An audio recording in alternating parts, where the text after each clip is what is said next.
안녕하세요. 심리회로입니다. 여러분은 혹시 주말에 울리는 단톡방 알림의 설레기보다는 왠지 모를 피로감을 느껴본 적이 있으신가요? 남들은 브런치를 먹고 화려한 파티를 즐기며 인맥을 넓히느라 바쁜데 나는 그저 조용히 책장에 책을 정리하거나 혼자 산책하는 시간이 더 달콤하게 느껴질 때가 있죠. 그럴 때면 문득 이런 생각이 들기도 합니다. 내가 사회성이 부족한 걸까? 혹은 내 성격에 무슨 문제라도 있는 건 아닐까? 하고 말이죠. 오랫동안 우리 사회는 발 넓은 사람을 성공한 사람의 표본으로 여겨왔습니다. 하지만 최근 수십 년간 심리학자들이 밝혀낸 사실은 우리가 알고 있는 것과 사뭇 다릅니다. 친구가 적거나 혼자 있는 시간을 진심으로 즐기는 사람들에게는 아주 특별하고도 건강한 심리적 메커니즘이 작동하고 있다는 사실이 드러났기 때문입니다.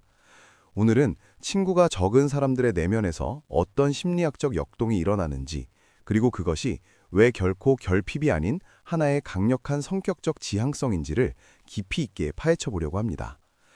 먼저 우리는 많은 사람이 흔히 혼동하는 두 가지 개념을 명확히 구분해야 합니다. 바로 외로움과 고독입니다. 시카고 대학교의 연구에 따르면 외로움은 자신의 사회적 욕구가 충족되지 않았을 때 느끼는 고통스럽고 비참한 감정입니다. 반면 고독은 스스로 선택한 상태이며 그 안에서 온전한 만족감을 느끼는 것을 의미합니다. 수많은 인파 속에서도 처절한 외로움을 느낄 수 있는 반면 물리적으로는 혼자여도 내면은 누구보다 충만할 수 있는 이유가 바로 여기에 있습니다. 결국 핵심은 관계의 양이 아니라 질입니다. UCLA 외로움 척도를 활용한 연구들을 보면 수백 명의 SNS 팔로워를 거느린 사람보다 단 한두 명의 깊은 유대감을 가진 사람이 심리적으로 훨씬 더 안정되어 있다는 결과가 지배적입니다. 내가 타인에게 온전히 이해받고 있고 나의 가치가 존중받고 있다는 느낌은 숫자로 환산할 수 있는 것이 아니기 때문입니다. 친구가 적은 사람들은 단순히 관계를 피하는 것이 아니라 에너지를 낭비하지 않고 진짜 의미 있는 연결을 추구하는 전략을 취하고 있는 셈입니다. 그렇다면 고독을 즐기는 사람들의 내면에는 어떤 심리적 자산이 있을까요? 심리학자들은 이들에게서 공통적으로 발견되는 몇 가지 흥미로운 특성에 주목합니다. 첫 번째는 정서적 자기조절 능력입니다. 대부분의 사람은 혼자 있는 시간에 정적을 견디지 못해 끊임없이 스마트폰을 확인하거나 누군가에게 연락을 시도합니다. 자신의 감정을 스스로 다스리기 어려울 때 타인의 존재를 통해 그 공백을 메우려 하는 것이죠. 하지만 소수의 깊은 관계를 선호하는 이들은 혼자만의 시간 속에서 자신의 감정을 직면하고 처리하는 데 능숙합니다. 감정의 숙제를 타인에게 떠넘기지 않고 스스로 해결할 수 있는 내면의 힘이 있다는 뜻입니다.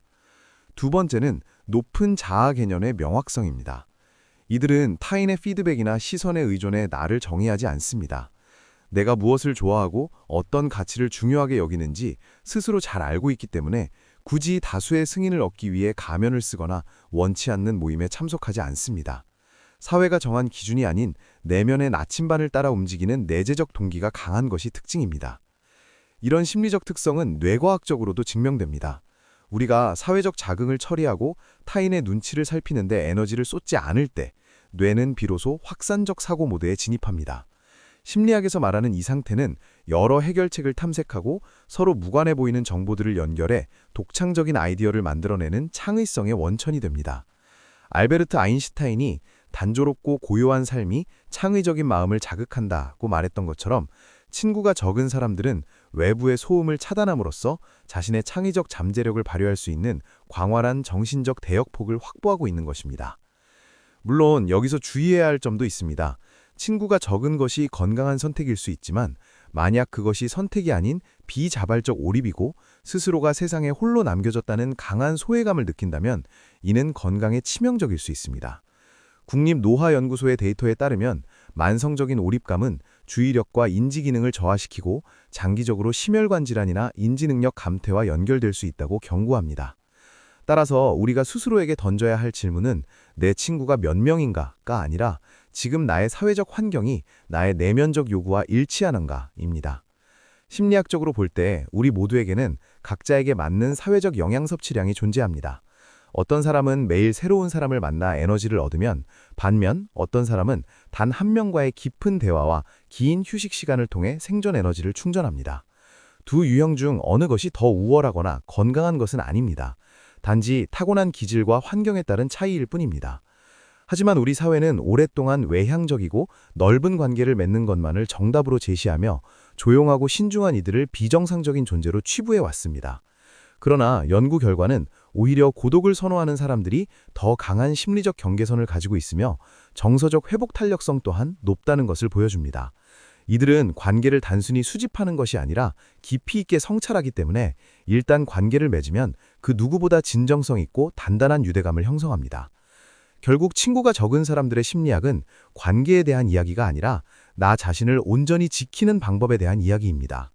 내가 누구인지 알기 위해 타인의 거울이 필요 없는 상태, 혼자라는 공간을 공허함이 아닌 충만함으로 채울 수 있는 능력은 현대 사회에서 가질 수 있는 가장 강력한 무기 중 하나입니다. 만약 여러분이 오늘 밤 누군가와의 약속 대신 혼자만의 고요를 선택했다면 그 선택을 의심하지 마세요. 여러분은 사회적 낙오자가 아니라 자신의 내면 세계를 돌볼 줄 아는 현명한 관리자입니다. 2명의 진정한 친구와 풍요로운 내면을 가진 사람이 50명의 지인을 가졌지만 새벽 2시에 전화할 곳이 없는 사람보다 결코 실패한 삶이 아닙니다.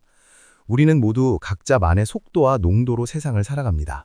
타인이 정해준 사회적 틀에 자신을 억지로 끼워 맞추며 에너지를 소진하기보다 여러분의 자리가 어디든 그곳에서 가장 나다운 모습으로 존재할 수 있는 연결의 구성을 찾으시길 바랍니다. 때로는 세상이 소리 높여 군중 속에 섞이라고 말할지라도 여러분의 내면이 고요를 원한다면 그 목소리를 따르는 것이 여러분의 정신 건강을 지키는 가장 확실한 길입니다. 여러분의 내면을 연구하고 마음의 회로를 분석하는 시간, 심리회로였습니다. 오늘 이 이야기가 여러분의 조용한 시간을 지지하는 따뜻한 위로가 되었길 바랍니다. 끝까지 시청해 주셔서 감사합니다. 구독과 좋아요는 영상 제작에 큰 힘이 됩니다. 좋은 하루 되세요.